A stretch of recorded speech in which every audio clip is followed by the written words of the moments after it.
বলিউড বাদশাহ শাহরুখ খান আবারও ফিরেছেন নতুন রূপে। তার বহুল প্রতীক্ষিত ছবি কিংকে ঘিরে উত্তেজনা যেন থামছেই না। আর এরই মাঝে সামাজিক মাধ্যমে ফাঁস হওয়া এক ছবিতে একেবারে নতুন অবতারে ধরা দিলেন কিং খান। সেখানে ধূসর সাদা স্পাইক কাট চুল এবং গায়ে সাদা টি শার্ট পরিহিত অবস্থায় দেখা যায় তাকে। মুহূর্তেই নেট দুনিয়ায় ভাইরাল হয়ে যায় সেই লুক। এরপর চারিদিকে শুরু হয় তুমুল আলোচনা, ভক্তদের মনে প্রশ্ন, এবার কোন চমক নিয়ে পর্দায় ফিরছেন শাহরুখ। সাম্প্রতিক সামাজিক মাধ্যমে ফাঁস হওয়া একটি ছবিতে দেখা যায় ধূসর সাদা স্পাইক কাটিংয়ে চুল, গায়ে সাদা টি শার্টে শাহরুখ, যা দেখেই ভক্তদের মাঝে ওঠে আলোচনার ঝড়। যদিও ছবিটি দূর থেকে তোলা হওয়ায় স্পষ্ট রূপ নিয়ে কিছুটা ধোঁয়াশা থেকে গেছে, তবে যতটুকু দেখা গেছে তাতেই মুগ্ধ ভক্তরা। শাহরুখের পাকা চুল আর ক্যাজুয়াল আউটফিট দেখে নেট দুনিয়া প্রশংসার বন্যা। কেউ লিখেছেন ageing never looked so good, আবার কেউ লিখেছেন উফ কিং ব্যাক ইন স্টাইল। কেউ আবার রসিকতা করে বলেছেন এই লোকটা কি আদৌ বুড়ো হচ্ছে।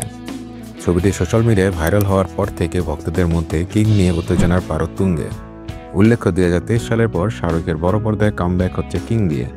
এই ছবিতে তিনি প্রথমবারের জন্য তার মেয়ে সোহানা খানের সঙ্গে কাজ করছেন। 2026 সালে মুক্তি পাবে এই অ্যাকশন থ্রিলারটি।